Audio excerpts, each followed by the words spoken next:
enjoy attending the several Celebrate Life events that I have done. They've always been very varied in terms of tone, in terms of atmosphere, in terms of the participants.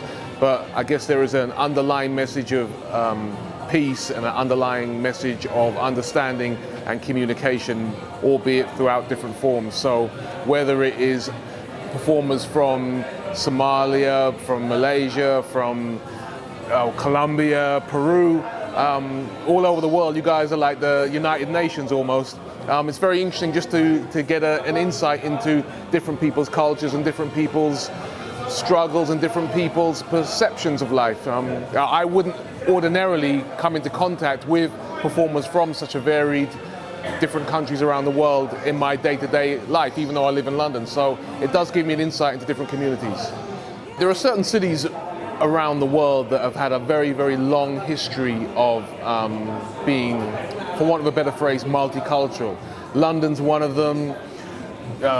Istanbul, Constantinople's another one. New York has been for a little while, but I mean, if you talk about the big boys, London has been, since the days of the Roman Empire, there have been people coming here in waves and waves and waves of immigration, and it has reflected in the tone and the spirit and the language and the slang and the architecture and the music and the food of London. So even though people have this idea of London as being very sort of formalized and Buckingham Palace and whatever, if you just peer beneath the pages of history, you will find that the whole world is represented here and has been for a very, very long time. We all have our different flavors, as it were, right? We've all got our different, outfits. We speak with different slang, languages, accents. We've all hail from different experiences, and we've had different, we've experienced different things in growing up and socializing us. But if you peel away all of these layers, the bottom line is that we're all people, we're all living, breathing, trying to figure out what this crazy small mud ball of a planet called Earth is.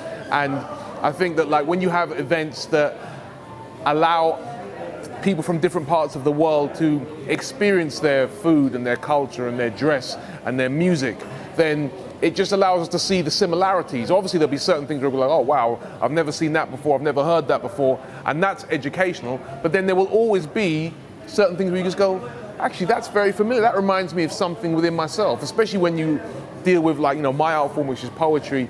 You're going to be dealing with big subjects. You're going to be dealing with love and hate and envy and ambition and joy and pain. You're going to be dealing with things that are universal to all mankind. So it doesn't really matter whether I'm saying it in my London accent or whether I'm saying it with a hailing from Paris or whether I'm saying it from Johannesburg or wherever. It doesn't really matter. The fact is that as long as the human message comes out, then it will be appreciated by other people who appreciate the human message. And I think that's the beauty of such events.